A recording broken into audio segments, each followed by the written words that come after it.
Pay close attention. The news you're about to see is fulfilling Bible prophecy.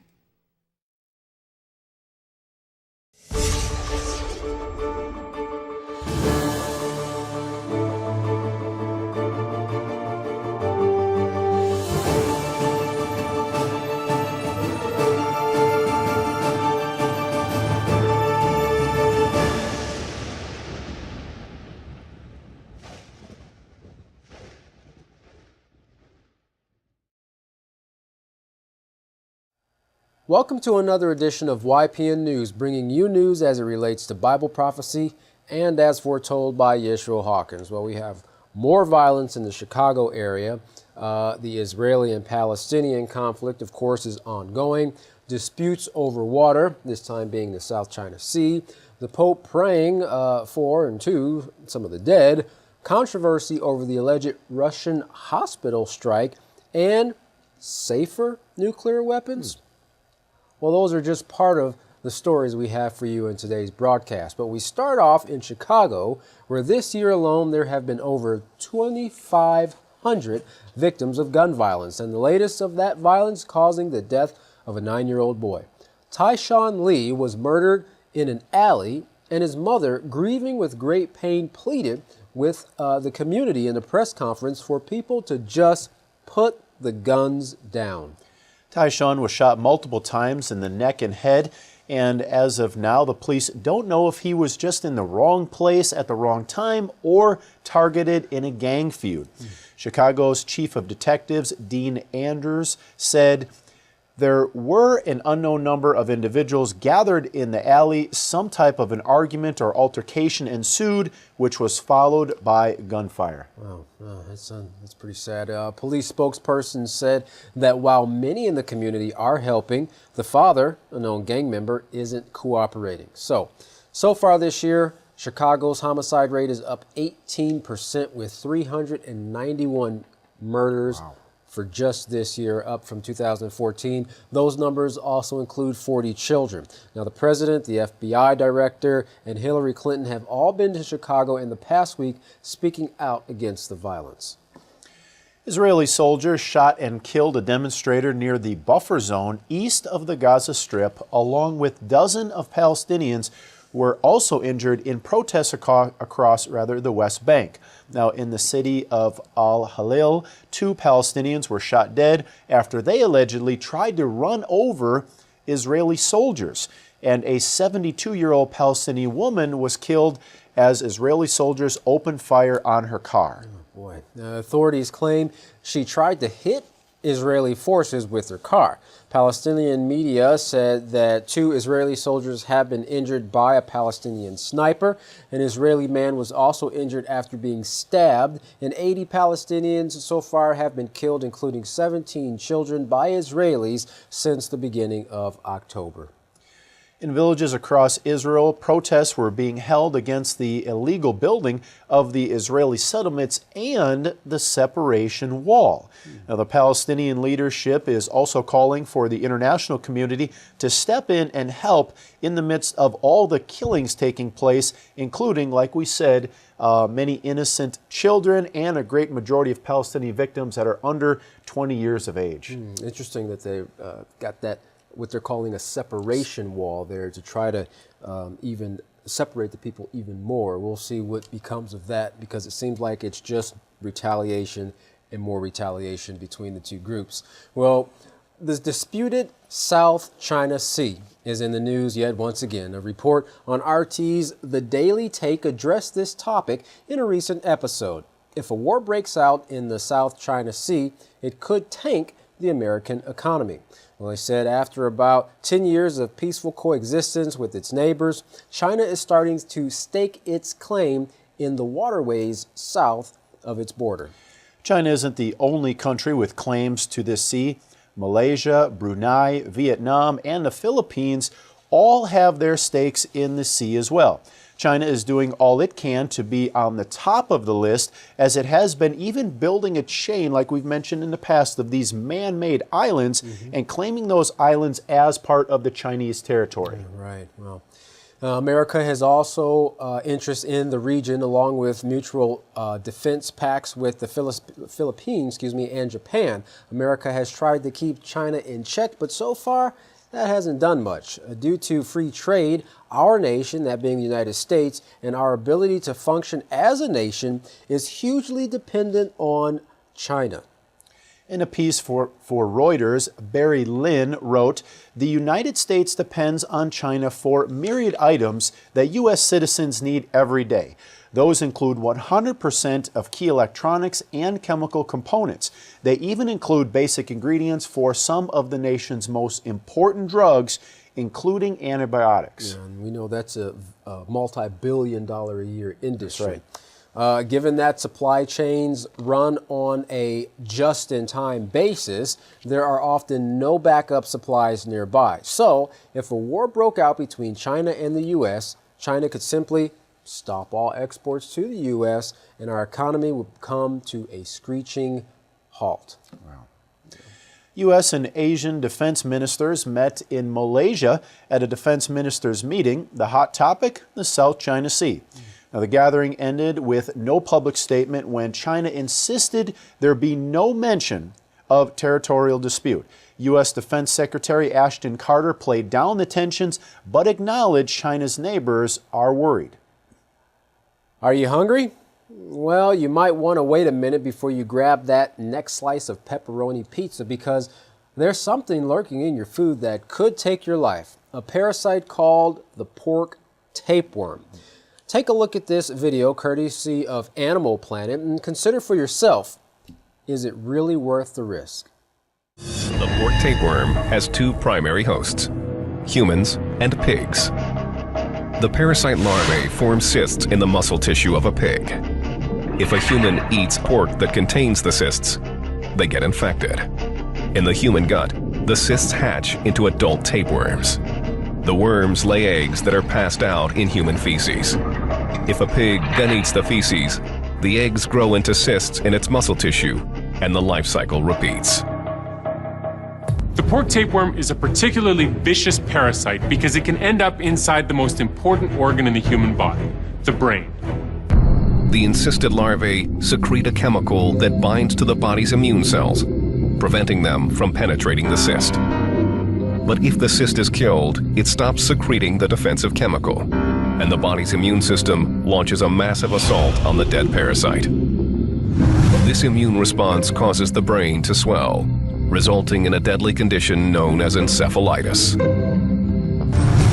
Tapeworms in the brain are the world's leading cause of epileptic seizures. In the U.S., an estimated 1,000 people were infected last year. The pork tapeworm is particularly deadly because it can hold its host's immune system hostage. If the host's immune system attacks the parasite, the host could die in the process.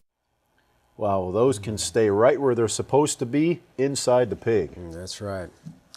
Well, speaking on the subject of death, the Pope paid a visit to the dead this week, supposedly offering prayers to several of his deceased predecessors. Larry McGee has our report. Larry? November 2nd is a day which is annually set aside by the Vatican to memorialize the dead. It is also on that day that the Pope appears at the Vatican sepulchres, known popularly as the Grotto, where many earlier popes have been entombed. The sepulchre of John Paul VI, who was reported to be one of the largest influences upon the current pontiff Francis III, was the site where the Vatican frontman held what is being called a private and simple prayer for the dead. The Vatican tombs are reportedly located between the Renaissance Basilica and above the 4th century Basilica of Constantine, the Emperor and Pope. There is apparently just as much infighting and intrigue inside the Vatican today as there was during the time of Constantine. Reports of lying and betrayal on the Seven Hills this week after the Vatican accuses 2 members of a commission set up by the pontiff to study reforms of leaking information. The commission was allegedly instituted to advise the Vatican on administrative and economic reforms, just as books were slated to be released, revealing yet more scandals, controversy, and conspiracies in the Vatican. Those 2 volumes are now available on the market for purchase, wherein Pope Francis, the chief executive officer of a multi-billion-dollar organization, is chronicled as being the head of a church in ruins. Emiliano Fittipaldi is the author of Avarice, and in an interview with reporters this week, where he was asked if it was incompetence inside the Vatican where it comes to handling finances or if it was corruption, Fittipaldi replied, both, and at the highest levels. As an example, a Catholic charity is examined by the author where Catholics from around the globe reportedly contributed funds to assist those in need. But ultimately, for every $10 which was submitted, 8 went to Vatican higher-ups and only 2 went to assist the poor. On top of that, there are reports that the Vatican's pension fund is $800 million in the red. Also this week, a passenger plane belonging to Russia, the former Red Empire, crashed into the Sinai Peninsula. There is now growing speculation that the plane was brought down by an explosive device, taking the lives of all 224 passengers on board. American intelligence is fingering ISIS as the culprit, assertions of which are also being supported by Cairo and London. For YPN News, I'm Larry McGee. Katan, Jeff, back to you. A lot going on over there. I guess we'll see what becomes of that investigation with that Russian airliner. Now, take a look at this next video as the EU's High Representative Federica Moragherini comments on a recent meeting with the Quartet and the topics that were discussed.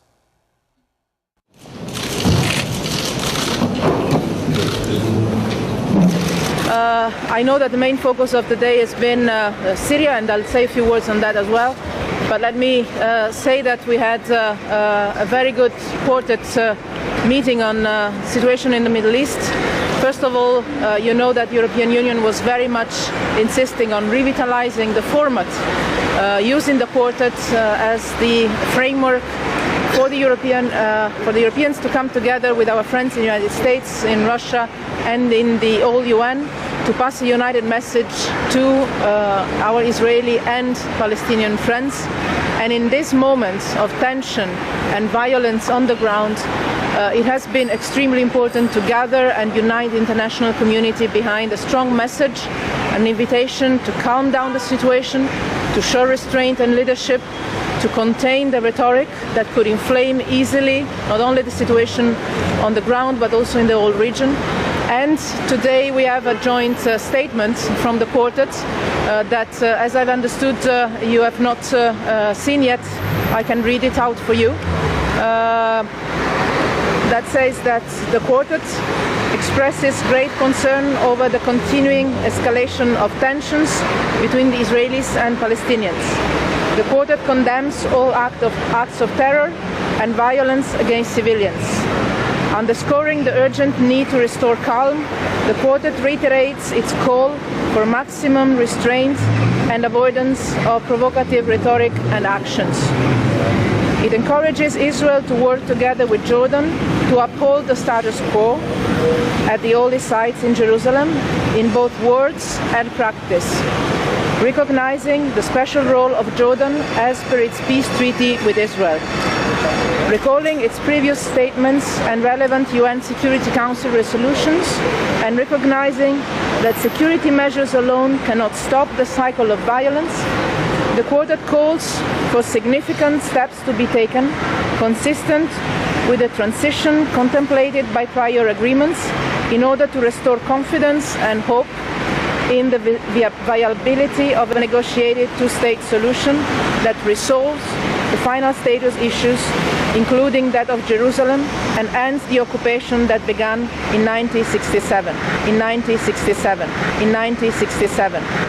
The Quartet reaffirms its strong commitment to act in coordination with regional and international stakeholders in an effort to stabilize the situation and to assure and actively support a just, comprehensive and lasting settlement of the Palestinian-Israeli conflict.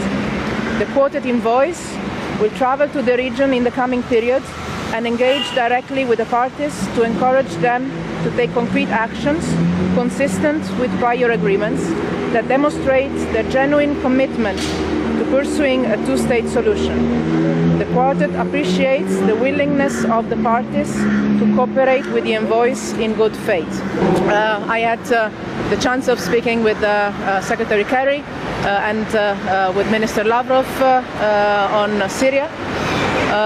We are all trying to coordinate and work in the same direction, which is that of opening a political process, a political transition in Syria that can allow an inclusive process, a Syrian-led process, bringing an end to the conflict.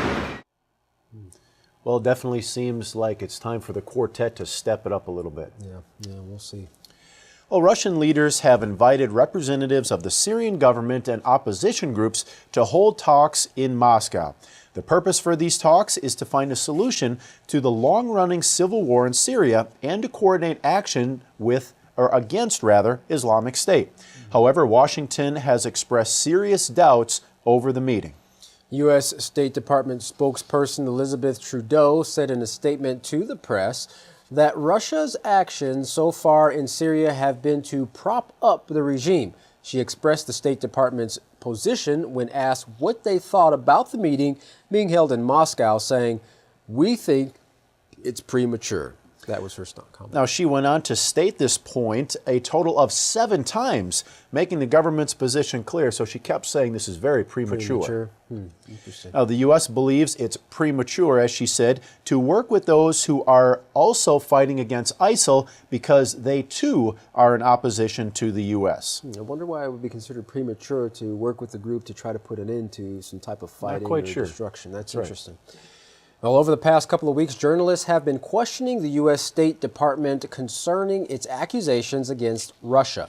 State Department spokesperson or spokesman John Kirby dropped the bombshell when he said the U.S. had, quote, operational intelligence that Russia had hit a hospital in Syria, end quote. Giving no further information, he left the press with many questions unanswered.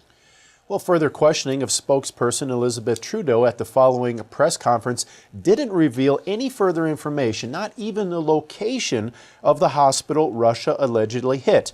It did, however, almost generate more accusations against Russia when Trudeau said, "What we're saying is that we've seen information that Russia is targeting civilian infrastructure." So not just hit, but targeting. Wow. That's right. Well, she quickly recanted her statement when Associated Press journalist Matt Lee questioned her for clarification on this. He pointed out that it has broadened the scope of accusations, then asked if Russia was indeed targeting civilian infrastructure. Well, Ms. Trudeau said, "No, thank you for making that clarification. No, they have hit. They are not targeting." So, X that statement from the ears of the public. Record. Yeah, from the record.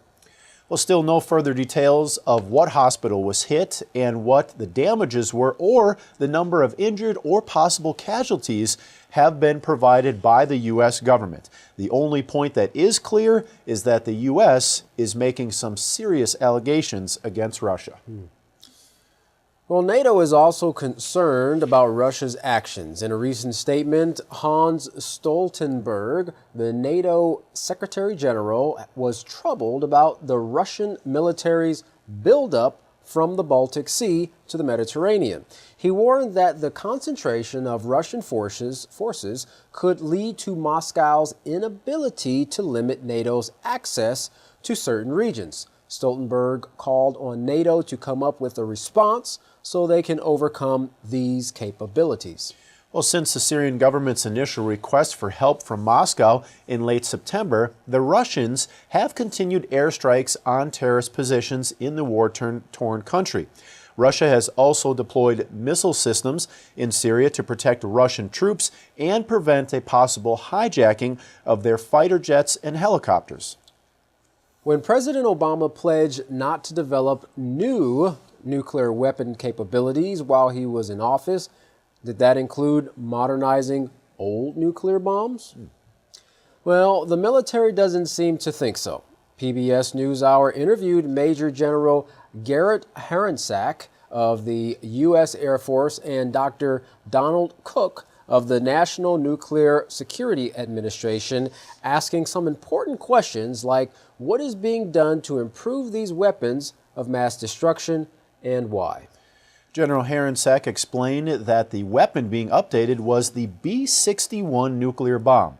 He was adamant about it not being a new bomb, but rather a life-extended weapon that's being made more safe, secure, and effective. The B-61 is important because it's the main weapon delivered from planes in the U.S. military's nuclear triad. And what they refer to as the triad is the three delivery systems for the nuclear bomb. You have the bombers, the planes, also the intercontinental ballistic missiles coming from the ground, and they can also launch them from the submarines, the SLBMs, submarine-launched ballistic missiles. Okay, so covering all bases, the air, land, and sea. That's right. Well, he also explained the 61 stands for 1961, the year the weapon was built. Even though there have been previous updates to this model, much of the components are from the 60s and need replacing, and at the same time improving. So, he said, what we're doing is we are bringing this weapon to the 21st century, bringing it to 2015. Well, comparing it to an old automobile, Dr. Cook said, we didn't have seat belts, we didn't have airbags, we didn't have automatic locks on the car. So being very cognizant of cost, we're reusing the parts that don't age like some of the metal parts while we're replacing the things like the rubbers and the plastic things, and we're also replacing the explosive. Well, unlike cars, these bombs actually take people's lives. They were built to take people's lives. So I don't know how you can actually make it safer. But anyway, the military's plan is to replace the already intensive high explosive with a newly manufactured high explosive and a modern tail kit to the bomb. Dr. Cook explained by getting increased accuracy from a guided tail kit, we're actually able to select the lowest yield that exists in the family of bombs right now. Now, some might ask, why does a nuclear weapon need to be accurate? General Harensack made the argument that all weapons need to be accurate. Justifying this need for accuracy, he said, we're just adding to its credible deterrent value. Well, critics of the program accused the government of building a whole new bomb, but Dr. Cook denied this claim, insisting the design is the existing design with a few improvements for, as he said, reasons of cost and consolidation. And the argument back, he continued, is we've not changed the military effect of holding a target at risk or being able to take it out. In fact, we've balanced greater accuracy with reduced yield. Well, one final question the pair addressed was concerning that lower yield, now maybe making the unthinkable more thinkable for military commanders to use. The general emphatically disagreed with that, saying no one is going to want to use this anymore. But the need to have the capabilities to use it is what he said was a must.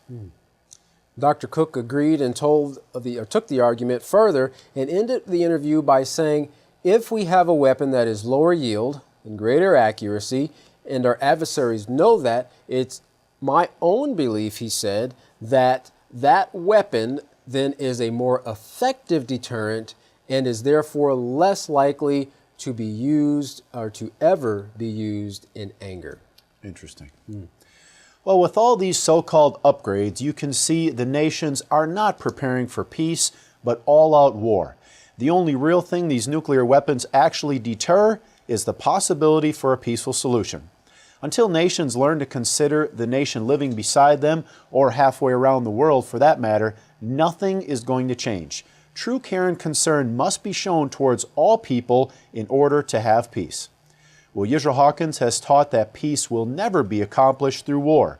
War only generates more war, vengeance, and retaliation. Find out how the nation's actions today fit right into the prophecies written thousands of years ago and the incredible being that is able to predict these events thousands of years in advance by ordering your Prophetic Word magazine and monthly newsletter. Here's how. To contact the House of Yahweh, you can write them at the House of Yahweh, P.O. Box 2498, Abilene, Texas 79604.